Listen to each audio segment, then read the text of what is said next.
সকলকে আমার সশ্রদ্ধ প্রণাম, আন্তরিক ভালোবাসা। সকলেই ভালো আছেন আশা করি। আমরা নিগমানন্দ যুব সংগঠনে কয়েকদিন ধরে ব্রহ্মচর্যের বিভিন্ন বিষয় সম্বন্ধে আলোচনা করেছি। আজকেও তেমন একটি বিষয় নিয়ে আলোচনা করব যে আমরা ব্রহ্মচর্য তো পালন করব, কিন্তু ব্রহ্মচর্যের সঠিক সংজ্ঞা কী, আর ব্রহ্মচর্য বলতে কী বোঝায় আক্ষরিক অর্থে। এই প্রসঙ্গে বলি, এর দুটি সংজ্ঞা আমরা শাস্ত্রে পাই। প্রথমটি যেটা পতঞ্জলি বলছেন, যেটা সাধারণ দৃষ্টিতে ব্রহ্মচর্য, সেটা হচ্ছে ব্রহ্মচর্য বীর্যধারণম বা বীর্যধারণম ব্রহ্মচর্য। অর্থাৎ আমাদের শরীরাভ্যন্তরে রক্তের সঙ্গে যে বীর্য মিশে থাকে, সেই বীর্যকে ধারণ করাই ব্রহ্মচর্য নামে খ্যাত। এটি পতঞ্জলির মত সাধারণ অর্থে। এই জন্য আমরা এই বীর্যকে ধারণ করার জন্য ব্রহ্মচর্যের বিভিন্ন নিয়ম কানুন মেনে চলি।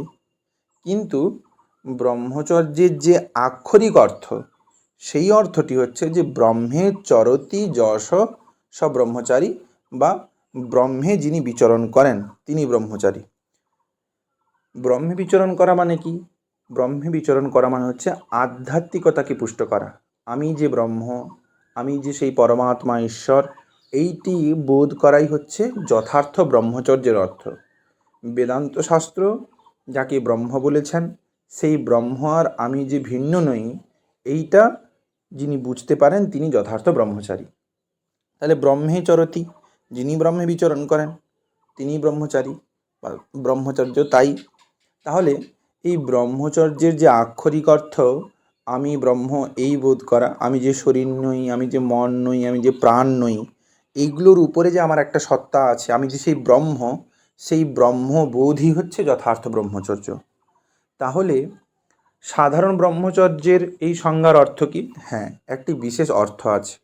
আমরা ভারতবর্ষে যতজন মহাপুরুষদের দেখতে পাই, সেই মহাপুরুষদের জীবনে আমরা আক্ষরিক যে ব্রহ্মচর্যের অর্থটির আলোচনা করলাম, যে ব্রহ্মে যিনি অবস্থান করেন বা বিচরণ করেন, সেই অবস্থাটা প্রাপ্ত হতে গেলে তাকে প্রথম সংজ্ঞার যে অর্থ, সেই অর্থ ধরে সাধন ভজন করতে করতে তাকে সেই উপরের অবস্থায় যেতে হবে।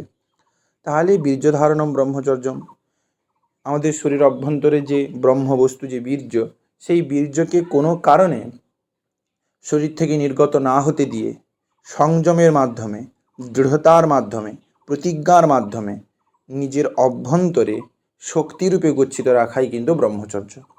এইটি আমরা করি না বলে আমাদের মেধা, প্রজ্ঞা, বিদ্যা, স্বাস্থ্য কোনো কিছুই খুব ভালোভাবে সম্পন্ন হয় না। এটি বহুবার পরীক্ষিত সত্য। এখন এই জন্যই ব্রহ্মচারীদের বলা হয় যে একটা দৈনন্দিন দিনলিপি বানিয়ে তদ অনুযায়ী জীবনযাপন করতে। আমি সারাদিনে কতটা খারাপ কাজ করছি, কতটা ভালো কাজ করছি, এগুলো খুব করে এগুলোর প্রতি দৃষ্টি নিক্ষেপ করতে। রাত্রে যখন নিদ্রায় যাচ্ছি তার আগে বারবার বিচার করতে, আমি যে উন্নতির দিকে এগোনোর চেষ্টা করছি, আমি যে আধ্যাত্মিকতার দিকে এগোনোর চেষ্টা করছি, আমি কতটা পারছি। এইভাবে নিত্যদিন যদি একটা দিনলিপিকে ফলো করে কোনো ব্যক্তি নিজের জীবনকে তৈরি করার জন্য উদ্যোগী হন, তিনি কিন্তু একদিন আক্ষরিক অর্থে ব্রহ্মচারী হয়ে উঠবেন। কিন্তু সেই আক্ষরিক অর্থে ব্রহ্মচারী হয়ে ওঠার জন্য তাকে এই প্রথম ধাপগুলি পেরোতে হবে, যেটার প্রথম কাজ হচ্ছে দৃঢ়তার সহিত সংকল্প গ্রহণ করা, আমি আর কোনো দিন বীর্যপাত করব না। শাস্ত্রে বলছেন যে মরণং বিন্দুপাতেন, অর্থাৎ মৃত্যু তাকেই বলে যে অনিচ্ছাকৃতভাবে শুক্র ব্যয় করে বা বীর্য ব্যয় করে, তাকেই কিন্তু মৃত বলে বলা হয়েছে শাস্ত্রে। তাহলে মরণং বিন্দুপাতেন, এইটা যদি কেউ দৃঢ়ভাবে বুঝে নেয় যে এতদিন আমি জানতাম না বা ভুলবশত যে কাজ করেছি, সেই কাজ যে আমার জীবনের সবথেকে বড় ক্ষতি করেছে, এইটা যদি কেউ বুঝে নেয় ভালো করে, সে কিন্তু নিজের ব্রহ্মচর্য রক্ষা করতে সমর্থ হবেই হবে। তাই আমার মনে হয় প্রত্যেকের ব্রহ্মচর্য ধারণের জন্য প্রথম কর্তব্য দৃঢ়তার সহিত সংকল্প গ্রহণ করা।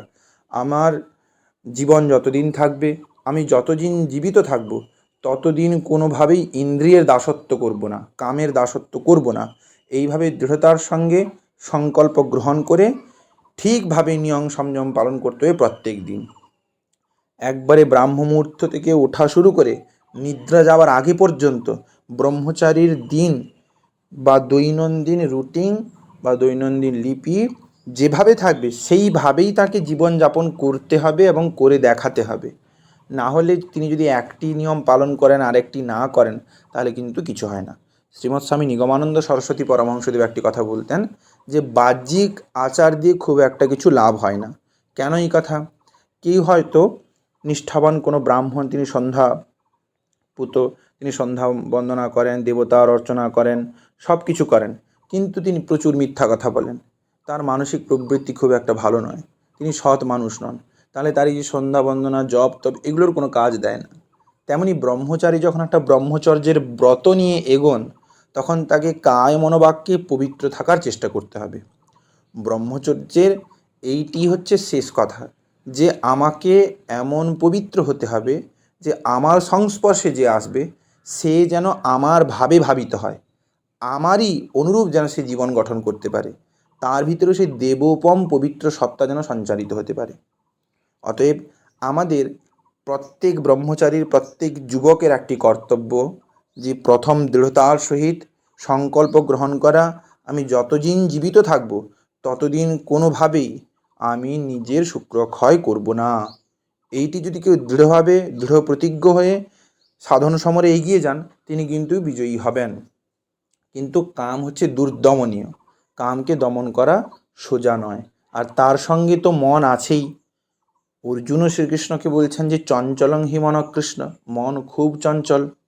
তাহলে এই মন, তার সঙ্গে প্ররোচিত কাম বাসনা, এইটি মানুষকে কিন্তু খারাপ কাজ করতে বাধ্য করে। তাহলে এমন কিছু একটা করতে হবে যাতে আমরা প্রথমে মনকে নিগ্রহ করতে পারি। তার জন্য প্রতিনিয়ত ব্রহ্মচারীর স্বাধ্যায় এবং সৎসঙ্গ। সৎসঙ্গ বলতে কি, যেখানে এই ব্রহ্মচর্যের কথা, চরিত্র গঠনের কথা, আধ্যাত্মিকতার কথা আলোচনা হয়, সেটাকেই সৎসঙ্গ বলে। সেটা আমার পুস্তক হতে পারে, সেটা কোনো ব্রহ্মচারী সংঘ হতে পারে, যেটা নিগমানন্দ যুব সংগঠন যেটা করে, যে পাঠচক্রের মাধ্যমে সমস্ত ব্রহ্মচারীরা মিশে এক জায়গায় নিজেদের জীবন গঠনের কথা আলোচনা করতে পারে। তাহলে এই রকম কোনো যদি সৎসঙ্গ আমরা পাই, তাহলে আমাদের সেই মন আস্তে আস্তে দমন করা সম্ভব। আর মন আস্তে আস্তে দমিত হতে থাকলে আমরা কিন্তু সঠিকভাবে ব্রহ্মচর্যের পথে এগিয়ে যেতে পারবো।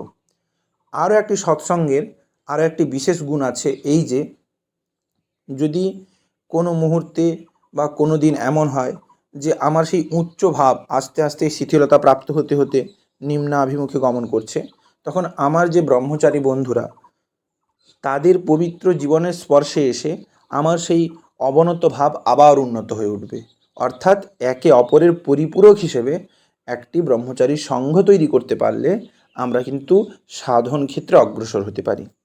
এবারে যারা যুবক, তাদের তো একান্ত কর্তব্য এতদিন থেকে ব্রহ্মচর্য পালন করা।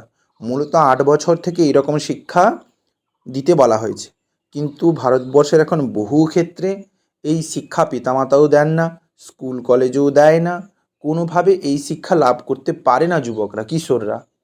সেই জন্যই আমাদের চেষ্টা করতে হবে, আমাদের যেটুকু সময় অপব্যয় হয়ে গেছে সেইটুকু সময় গতস্য শোচনা নাস্তি এই ভেবে বাদ দিয়ে এখন থেকে আবার নতুনভাবে প্রচেষ্টা করা। আমি আমার জীবনকে সুন্দর করব, কারণ আমার এই জীবন জগতের কল্যাণের জন্য, আমার এই জীবন থেকে কতজনের জীবন উন্নত হতে পারে, এই সব উচ্চ ভাব সর্বদা হৃদয়ে পোষণ করতে করতে দৃঢ়তার সঙ্গে ইন্দ্রিয় নিগ্রহ করা এবং ব্রহ্মচর্যকে দৃঢ় করা। আপনারা নিশ্চয়ই দেখবেন ভারতবর্ষে যতজন মহাত্মা ব্রহ্মচর্যবান পুরুষ জন্মগ্রহণ করেছেন, তাদের শরীর, তাদের কথাবার্তা, তাদের চাল চলন সব কিন্তু আধ্যাত্মিকতায় পূর্ণ। এখনও তা হতে পারে যদি আমরা দৃঢ়তার সঙ্গে ভারতবর্ষের প্রত্যেকটি যুবক আবার ব্রহ্মচর্য পালনের উদ্যোগী নিই, যদি চরিত্র গঠনে উদ্যোগী হই, তাহলে ভারতবর্ষে আবার সেই ঋষিযুগ ফিরে আসবে, সেই ঋষিযুগের আদর্শ আবার ভারতে প্রতিষ্ঠা হবে। শেষে একটি কথা বলি, স্বামী নিগমানন্দ পরমহংসদেব ব্রহ্মচর্যের যে আদর্শ ভারতবর্ষে প্রতিষ্ঠা করতে চেয়েছিলেন, প্রত্যেকটি যুবককে পবিত্রতার সত্তায় বাঁধতে চেয়েছিলেন, তারই কাজ করছে নিগমানন্দ যুব সংগঠন খুব ব্যক্তভাবে। তাই প্রত্যেকেই নিজেদের জীবন গঠনে উদ্যোগী হন। চাইলে নিগমানন্দ যুব সংগঠনে যোগদান করতে পারেন। এখানে ব্রহ্মচারীরা নিজেদের জীবন তৈরি করার জন্য নিজেদের জীবনের সমস্ত শক্তিটুকু অপব্যয় করে জগতে যথার্থ মঙ্গলের জন্য শ্রম করে যাচ্ছেন। আপনারাও তাতে যোগদান করতে পারেন। আমাদের এই ভিডিওর ডেসক্রিপশন বক্সে নিগমানন্দ যুব সংগঠনের গ্রুপের লিঙ্ক দেওয়া আছে, তাতে জয়েন করতে পারেন। সেখানে সাপ্তাহিক পাঠচক্র অনুষ্ঠিত হয়, এটাকে সৎসঙ্গ বলা হলো। এবং তার নিম্নে ব্রহ্মচর্য শ্রীমৎ স্বামী নিগমানন্দ সরস্বতী পরমহংসদেব রচিত যে ব্রহ্মচর্য সাধন, এই পুস্তকটির পিডিএফও দেওয়া আছে।